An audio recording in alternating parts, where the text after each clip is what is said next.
Hi, this is Tara Boston-Kemper with the Holistic Health Key Summit, and with me I have Robert Burney. Thank you for joining us, Robert. I'm glad to be here. Good. So Robert has done a few things with his life. He's got a really awesome long story, first of all, but more recently he's written a book called Codependence, The Dance of Wounded Souls. And I'll let him speak about codependence a little bit later. And then also, he's developed a whole new framework for working with inner child, um, which is really stellar. So, again, Robert, thanks for being here. If there's anything you want to add to that, feel free to. Well, I'm sure I'll go along. Okay, so, oh, go ahead.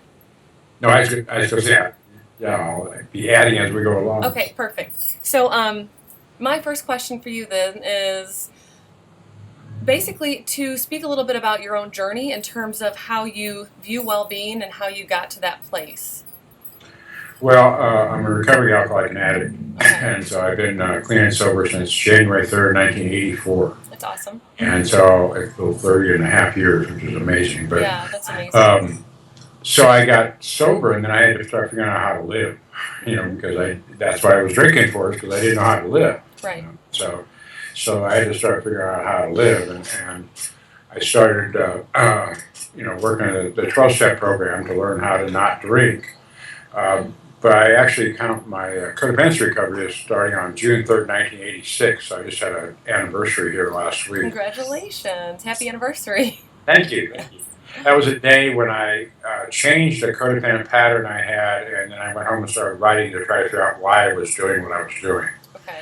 And what I uncovered that night was that I was still even though a lot of stuff I had been taught as a child, I had been thrown out consciously and intellectually in my late 20s or late teens, early 20s. Emotionally, it was still running my life.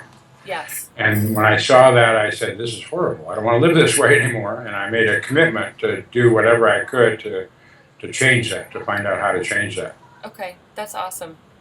Can you speak a little bit about your childhood then, like the things you had thrown out and how emotionally they were still kind of sticking with you?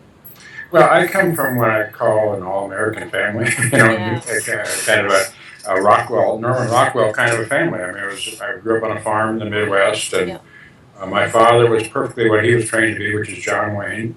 And Okay.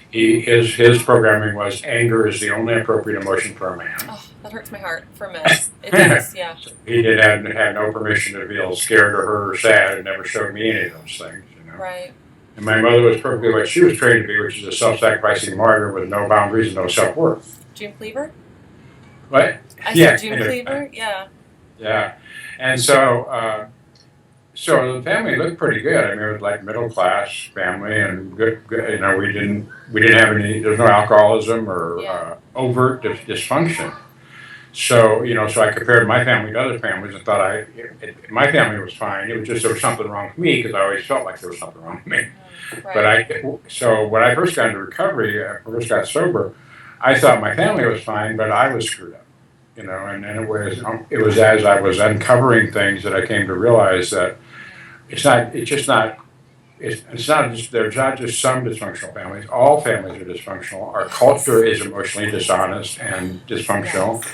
and teaches us a whole bunch of really screwed up things about what the nature and purpose of life is and about what it means to be human. Right. Can you elaborate on the nature, like your perception, obviously, or your view of the nature and purpose of life, and what it means to be human? Well, what I believe is that who we really are is spiritual beings having a human experience. Okay. And what we got taught is that basically we're sinful, shameful, defective humans who have to earn some kind of spiritual existence. Right. The exact opposite of what I believe the truth is. Mm-hmm. And so, and in fact, the first time somebody ever told me that I was a spiritual being having a human experience, my initial reaction was to get angry. And my first thought was, that means I have to be out among them. Because I didn't Yeah. know how to do human relationships. I didn't want to do human Right. relationships. I wanted to go up on a mountain and meditate my way to God or something. Right. Right. I didn't know how to do it. Because as soon as I heard that, I realized if I'm a spiritual being having a human experience, then I'm not here to get spiritual. I'm here to access that spirit and bring it into my human relationships. Oh. And that meant I had to learn how to live, how to interact with other human beings. And I didn't know how to do that. Oh yeah, that's really powerful. Yeah. And one of the things I've said for years is that the only reason to do inner child healing is if you're going to interact with other human beings. Because if you are, they're going to push you. Yes, that's actually funny. Yeah. So what about, I do want to give you a chance. I want you to speak to the codependency. So I think that, I imagine anyway, that most people hear that and think something specific. So I'd like for you to explain, your understanding of it, how you view it, how it impacts our lives. Well, in the first place, it's a word that's much misunderstood because it's evolved and expanded a lot since it was first coined. Yeah. It was a term that came out of the alcoholism recovery movement.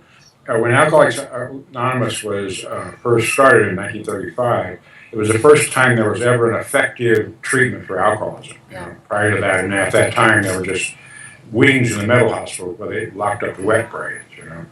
And so they had.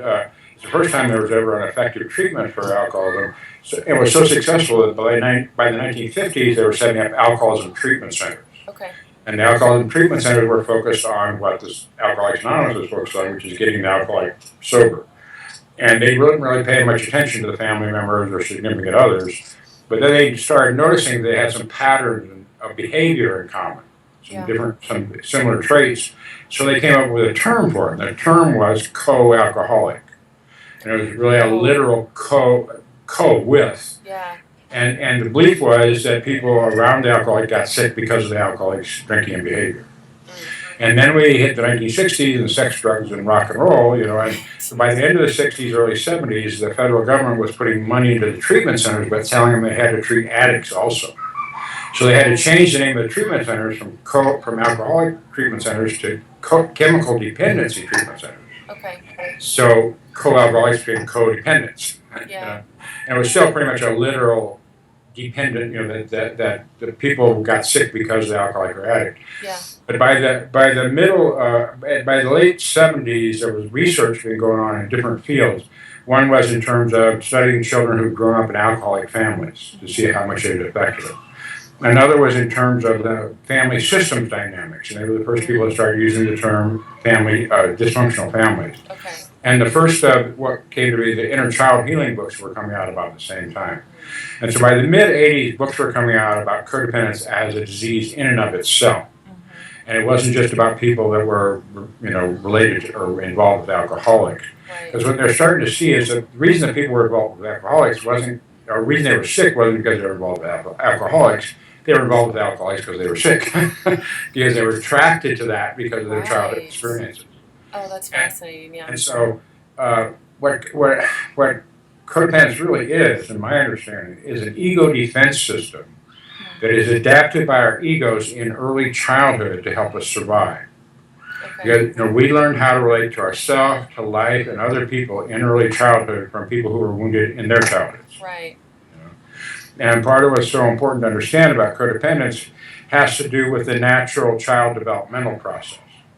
Because the part of a child's brain that understands cause and effect and logic and abstract concepts like time or death doesn't fully develop until around 7 years old. Okay. That's why they call that the age of reason. Mm-hmm. That's why my grandson, a couple months after his 7th birthday, on the way to school one day, all of a sudden he says, "How does Santa Claus get to every house in the world in one night?" Because his mind's developed. Mm-hmm. Right? But prior to the age of reason, children are egocentric and magical thinking. So when we're little kids, our parents are our higher powers. They're the God and Goddess in our life. And we have no realistic perspective of them whatsoever. And so when we're little, when we're 3 or 4 or 5 or 6, we're not capable of processed thought. We're not capable of saying to ourselves, "Wow, Mom must be having a really bad day. That's why she's yelling at me." We just know Mom's yelling at us. Right. And so any kind of abuse or deprivation, any lack of bonding, anything in the environment that's uncomfortable, alcoholism, fighting, anxiety, depression, stress, we end up internalizing it and thinking it's our fault. Because we're the center of the universe as far as we know. Right. And that's where the core of the disease comes from. It's what I call toxic shame. And the difference between guilt and shame, in my definition, is that guilt is about behavior. I did something wrong, I made a mistake. Shame is about our being. Something's wrong with me. I'm a mistake. Yeah. And that's the foundation we build our relationship with ourselves on, is this feeling there's something wrong with me. That toxic shame. I'm defective and unlovable and unworthy because our parents were wounded and didn't know how to love themselves or be emotionally healthy. Right, right. That makes me and I'm thinking, like, as you were speaking to that, most people don't really develop memories before the age of like 3 and 4 and 5. That's whenever that really starts to, you really start to remember. So all the things that happen to you that you internalize, you don't even remember. No, a lot of it. Yeah. So how do you work with this? How do you do work with this? Like the toxic shame and the inner child, and because this is all really powerful stuff. I mean, what you're speaking to right now.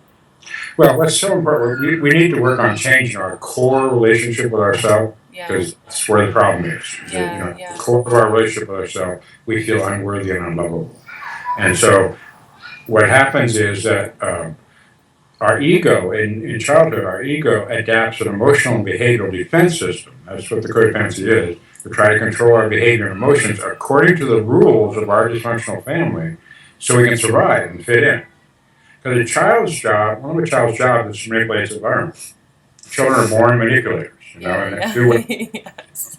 So they'll take, if throwing temper tantrums works, if crying works, if being the good child is what works, if being invisible is what works, that's why a child will adapt.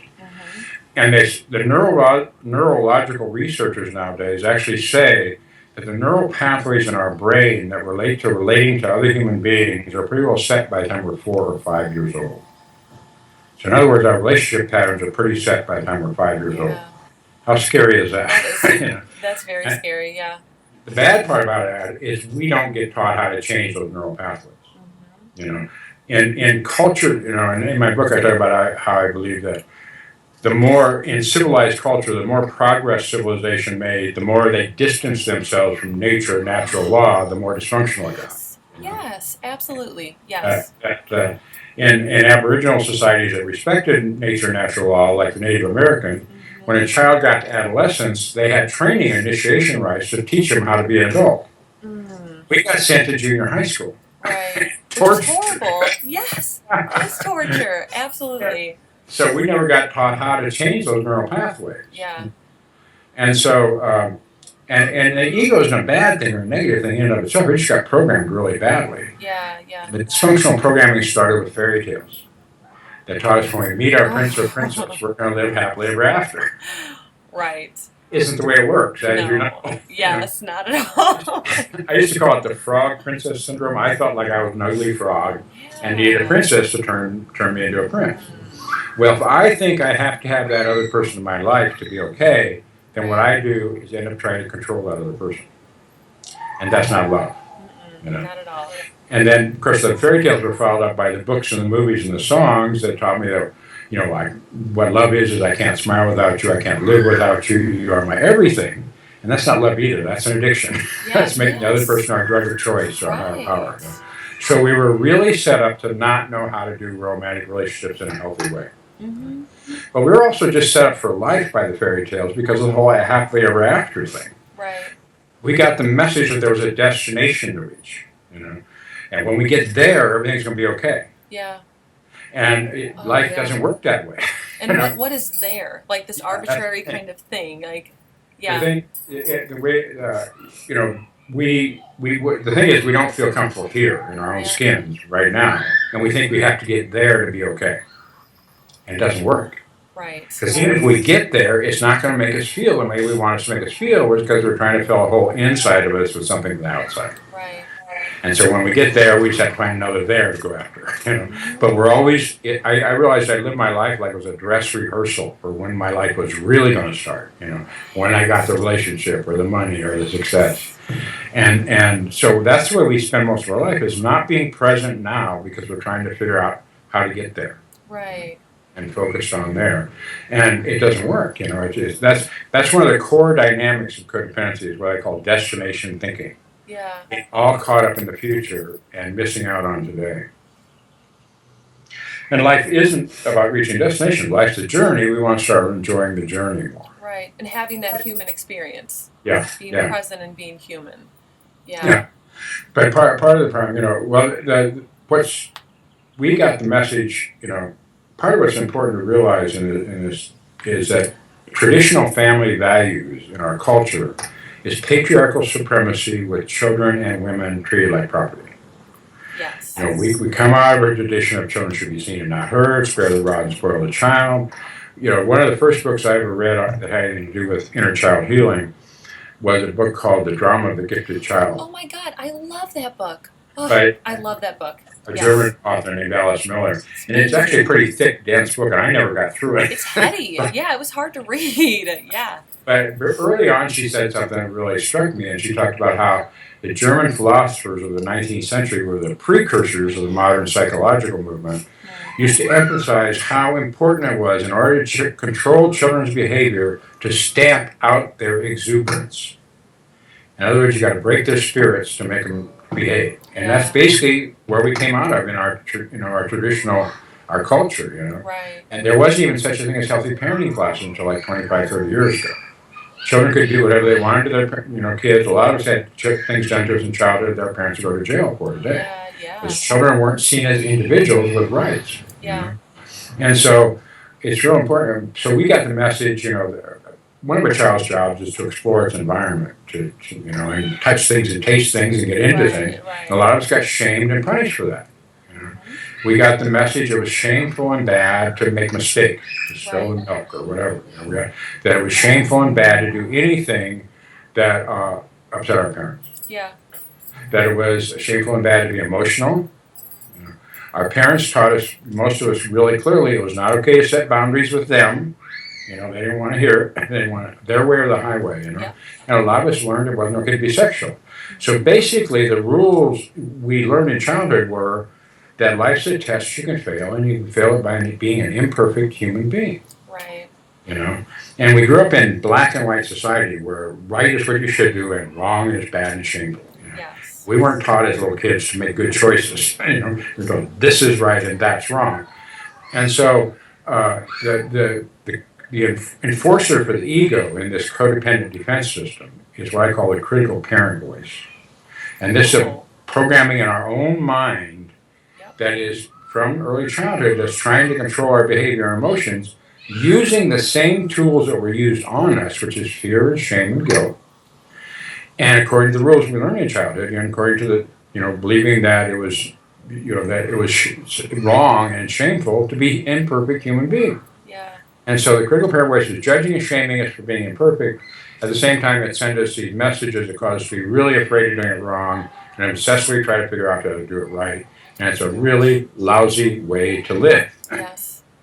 It's perpetual. You never can do it right. It's never good enough. You'll never succeed. I mean, it's just this, keep trying harder, that's exhausting. And we got taught, on top of part of what's so important in recovery is to learn how to intervene in our own internal process. Yeah. To stop letting the old tapes and the old ones run the show. Mm-hmm. Because what codependency does is it causes us to feel like the victim of our own thoughts and our own feelings and like our own worst enemy.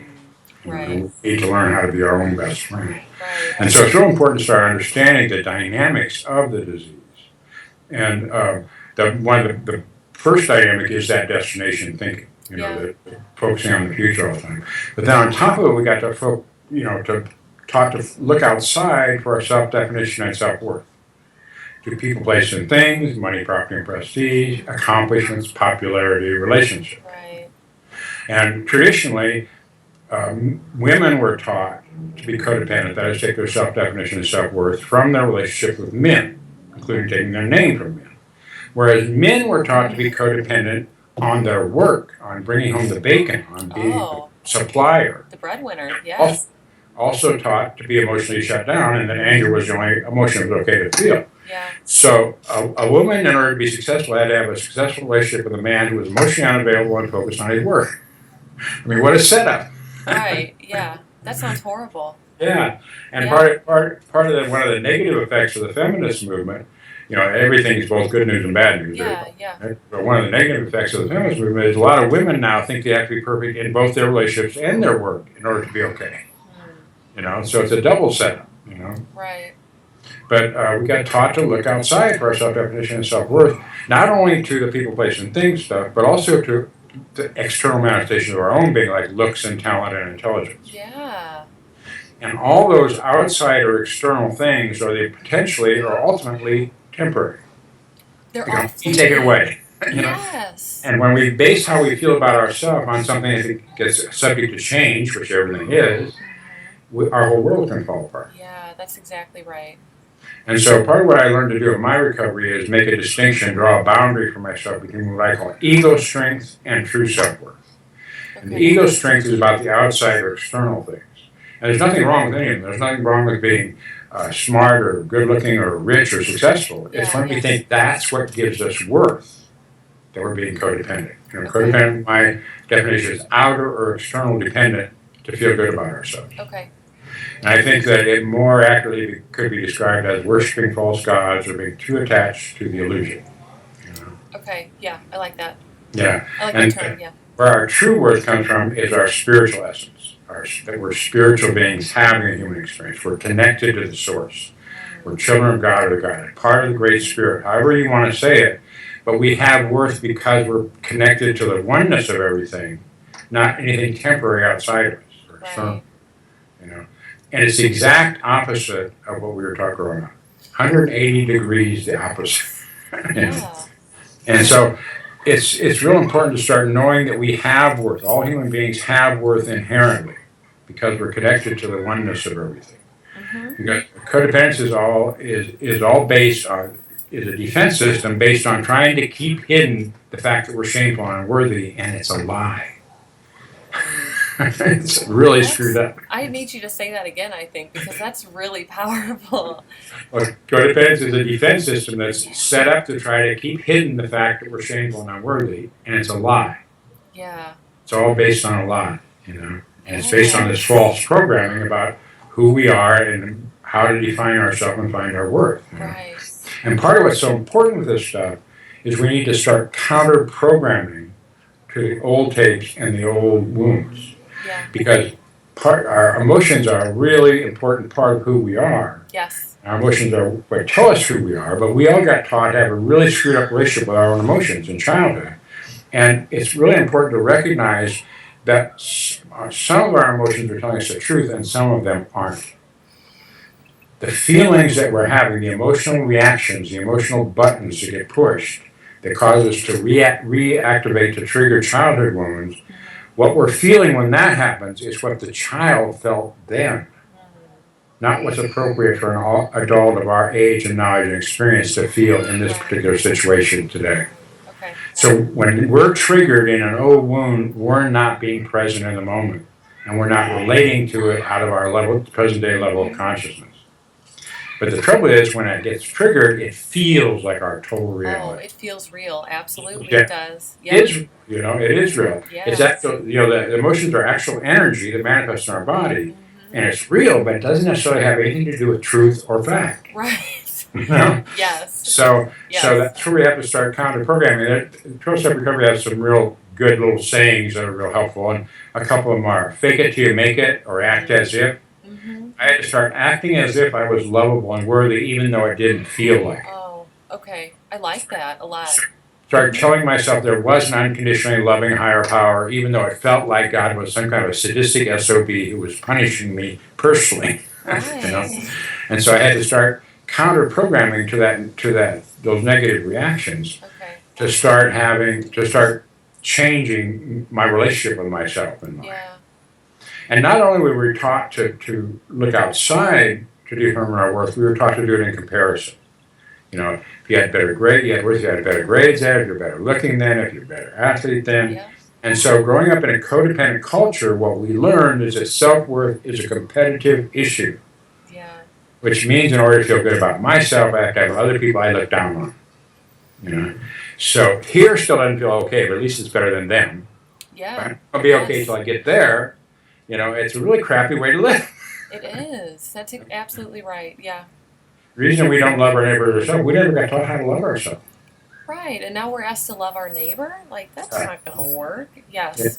So it's so important. In order to change our relationship with anything, we need to change our perspective of it. You know, I have use it in my book. There's an old joke about three blind men describing an elephant by touch. And they're touching three different parts of the elephant and describing three completely different things. And what I say in the book is that each is speaking his own truth. They just have a lousy perspective. And that's basically what codependency is. We have a lousy perspective of who we are and how to do what human means. The meaning and purpose of life. And so we need to start changing our relationship with life. Because when we were, not only did we get taught,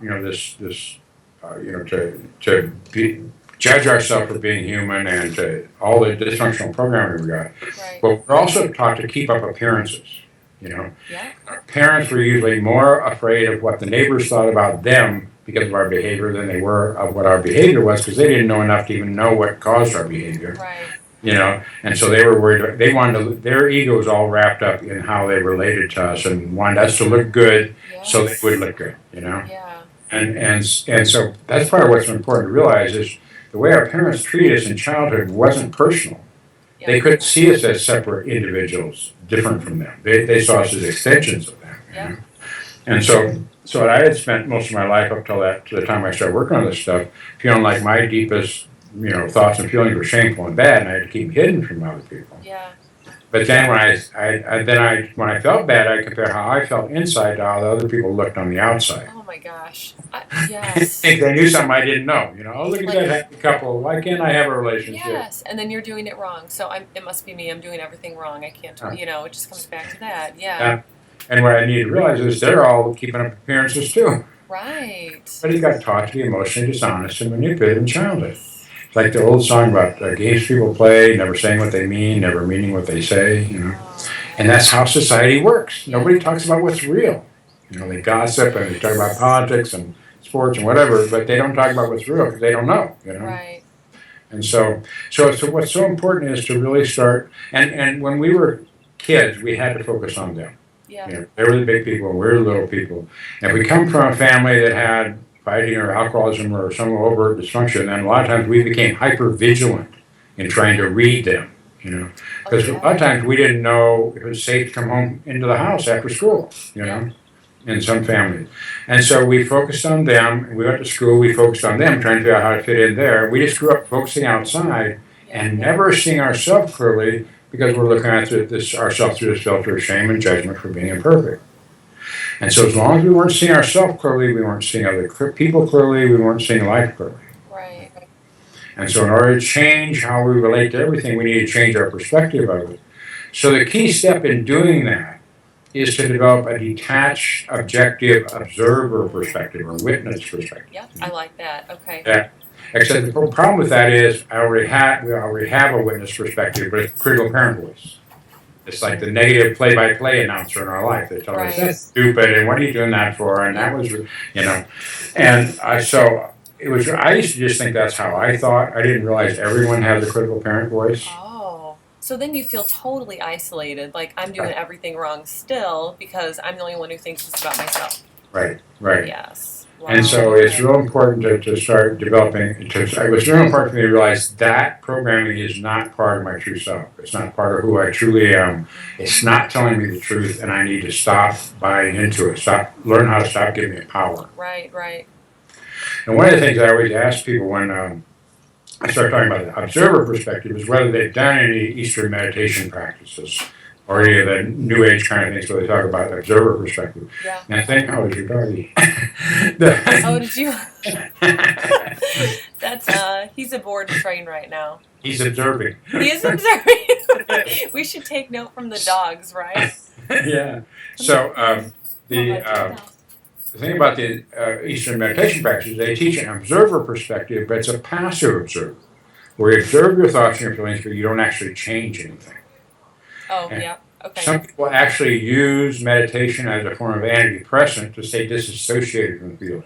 Oh, wow. That's not what we want, Yeah. We want this observer I'm talking about is a proactive, intervening observer. We actually go in and change the ego programming. So this observer that you're talking about interrupts the patterns that have been in place instead of just kind of watching them. Yeah, it becomes the empowered adult part of us that has spiritual connection and recovery tools and is making choices in our life. Okay. Instead of just reacting, because what we have is these inner child places, these emotional wounds, emotional buttons. Yeah. That are, like inner minefield that gets triggered. We have these little explosions, Right, we do. And then what happens is the critical parent voice comes in and judges and shames ourselves for having the feelings, or else tries to blame them all on somebody else, And so basically what we've been doing is we've been inner child abuse all our life. We need to develop this observer to be able to start intervening internally to shut up the critical parent voice. Right. And to become the loving parent to the inner child. And being a parent includes setting boundaries. Yes. The parent's job to set boundaries is the child's job to test the boundaries, Right. But they need to be consistent boundaries. Inconsistent boundaries make children feel insecure and unsafe because they don't know what the rules are. Right. And so we need to be able to start being loving and compassionate to our own inner children, Yes. and set boundaries with them. It's like, we all have like this desperately needy, desperately lonely little kid inside that is starved for love and affection and wants the relationship so bad. Yes. That's the part of us who wants to text message 40 times a day, Oh my gosh, right? Because children want instant gratification. Yes. And so we need to start setting boundaries to that part of us and not either, act it out or shame ourselves for it, Yeah. And so it's real important to start being able to see ourselves more clearly and to start changing. We can actually change the neural programming in our neural pathways in our brain by doing this work. I love that. Internal boundaries. That's like really hopeful and empowering to hear that you can, we can reprogram our own life pathways and we can become that loving parent and we can do all of these things. Yeah. And it's so important because, out of the programming, growing up in black and white society, we tend to see things as either or.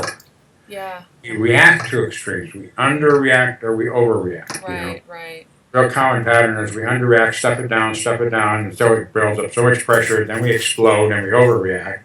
And then we feel ashamed and crazy and we go back to stepping it down again. Yes, we do. Right. We overact or underreact. We blame it all on ourselves or blame it on somebody else. We stay in a relationship that's not working and think we're never ever going to have a relationship again. Right. And so when we're reacting, we're not making conscious choices.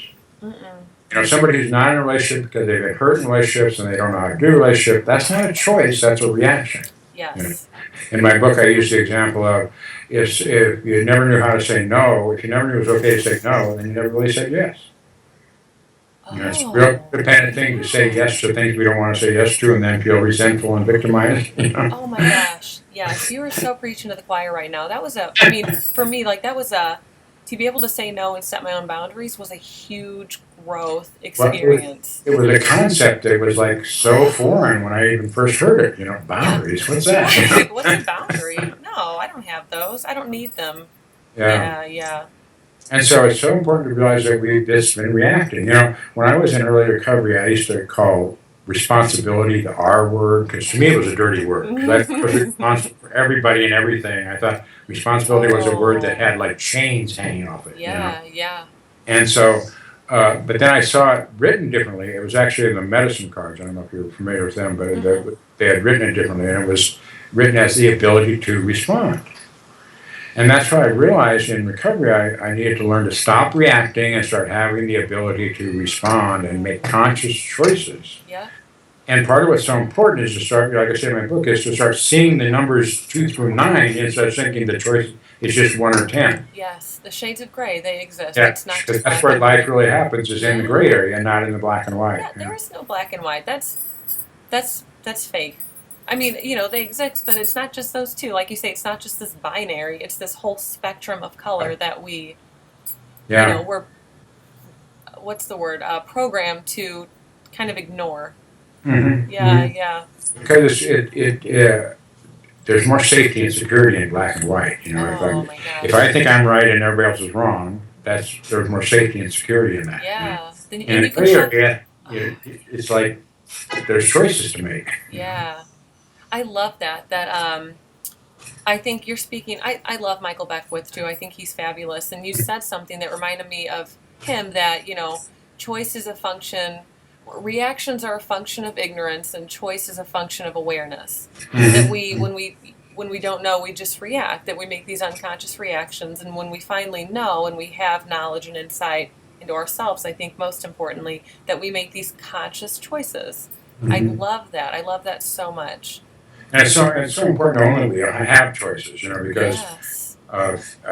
when when we feel like a victim, we feel like we don't have choices, Yes. And it's really important to own that we have choices. And one of my articles, I talk about it. Somebody sticks a gun in your face and says your money or your life. You do have a choice, Right. A terrible choice, but it's a choice. Yeah, we don't like our choices a lot of time in life because we don't know what the outcome's going to be, and we're scared to death of doing it wrong. Right. Right.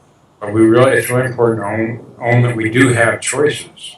We absolutely do. Yes. In order to be empowered, And so, and I believe basically that the Serenity Prayer is like a mystical formula for how to do life successfully, and that we were basically programmed growing up to live the Serenity Prayer backwards, to think we should be in control of things we don't have control of. Right. Right. Of people and life, and to not have any effective control over what we do have control over, because we're trying to control ourselves with shame and judgment and fear.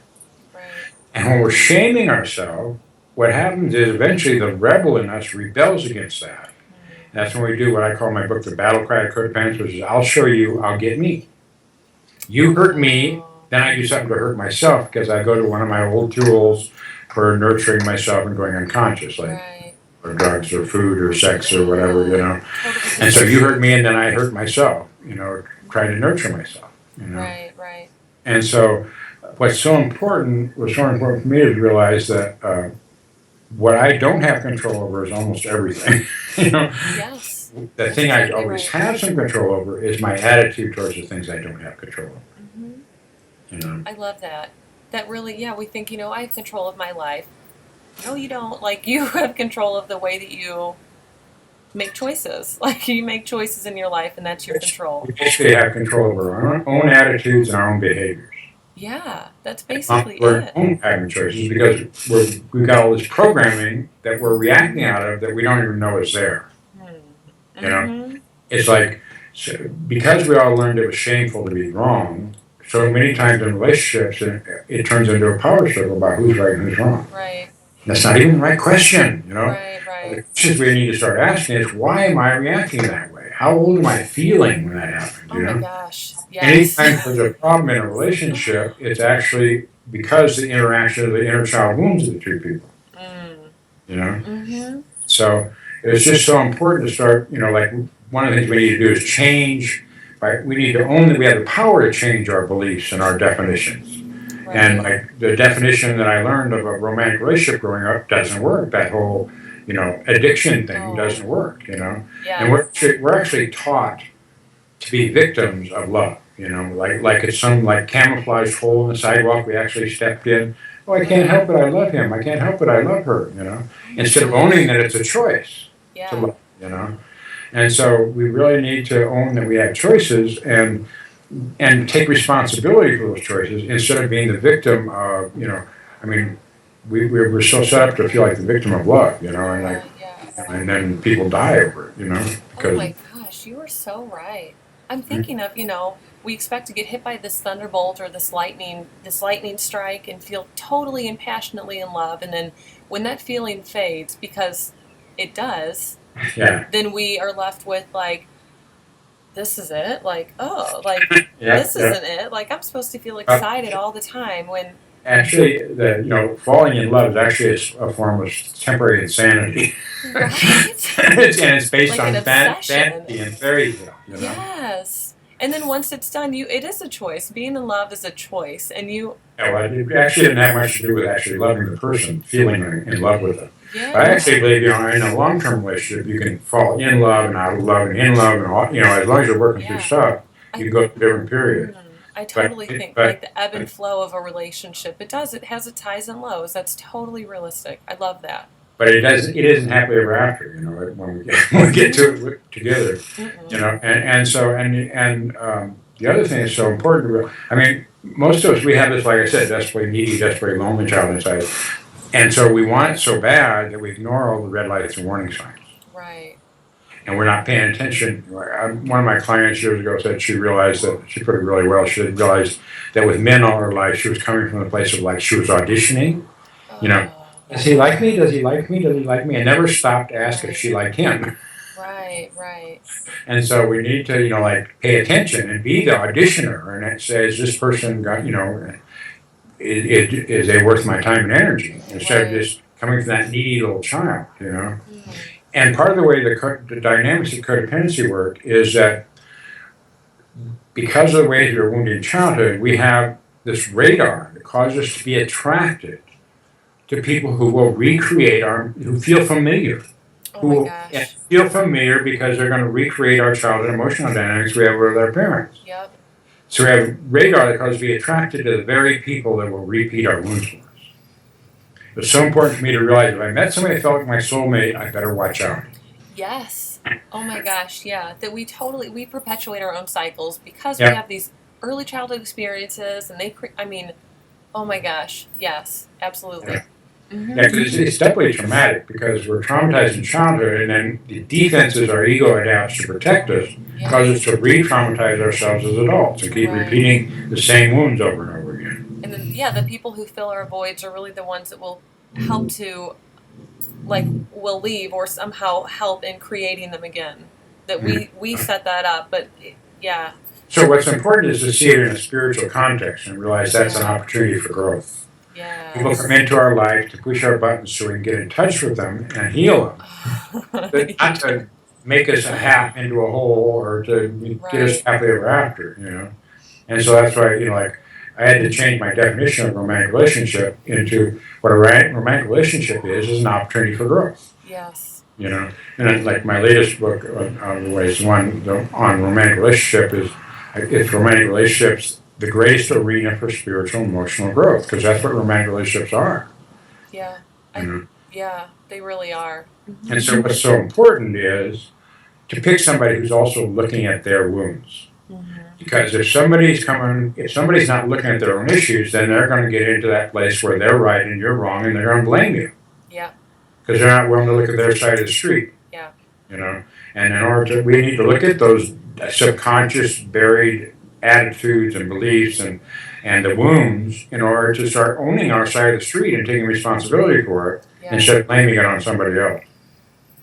I really like that you speak to having to own what's ours and having to, because that is really important. Like that focus on what am I bringing to the table and how is this impacting my experience and my life and my, relationships. And that goes back to we can only really control our behaviors and our attitudes. Right. Not really anything else. Yeah. Mm-hmm. And so, and what I came to realize is a lot of my emotional reactions were set up by my attitudes and beliefs, Yeah. And part of what was so important for me to realize is that growing up, basically, I learned that other people had control over my feelings and I had control over their feelings. Mm-hmm. What I had to realize in recovery is that's not the truth. The truth is no one has the power to make me feel hurt or make me feel angry unless I give it to them. The way I give it to them is with my expectations. Yeah. So in other words, I'm getting hurt or angry because then I do what I want them to. And a lot of times I hadn't told them what I wanted. They were supposed to read my mind. Yeah, you're reading mind readers. It was too risky. It was too much of a risk to ask for what I wanted. Yeah. I had to manipulate it. Yeah. Yes, it does. It becomes manipulation. Like I said, we all had learned some way, looking down on other people and feel good about myself. One of mine was I was nicer than other people. Just this nice guy doing things for people. And I didn't expect anything in return. Oh, crap. That was a bunch of crap. Right. Of course I expected things in return. But I wasn't honest with myself enough to even admit it because I was taught that was selfish. Yeah. And that makes me think of the boundaries. You spoke about boundaries too. That makes me think of not having boundaries for interactions or what you give or, maybe never saying no to people, only saying yes all the time. And yeah. Set up to feel like a victim. Yeah. Oh, yeah, absolutely. Okay, so I have one more question, Robert. If you had to share with the audience any one thing that would help them come back to center, or enhance their own sense of well-being. Maybe like one takeaway for the audience, or like a daily practice they could do on their own to try to get them back to a sense of well-being, a greater sense of well-being. Well, the real key is to be observing yourself. We need to be observing what's going on inside of ourselves so that we can start taking responsibility for it. As long as we're focused outside, then we're always trying to get our needs met by manipulating the outside situation, and it doesn't work. So we want to start focusing inside and starting to learn how to stop being the victim of our own thoughts and our own feelings, and to learn how to have internal boundaries so that we can. That's what makes it easier to have external boundaries, because we want to be able to do it from the inside out rather than from the outside in. Because we're trying to do it from the outside in, we're trying to do it perfect. Right. And we're never going to be able to do it perfect, Yeah. And so we're here to learn and grow, and it's not about getting to happily ever after. It's not about doing it perfect or right. And so what we're trying, there's so many books and churches and everything nowadays.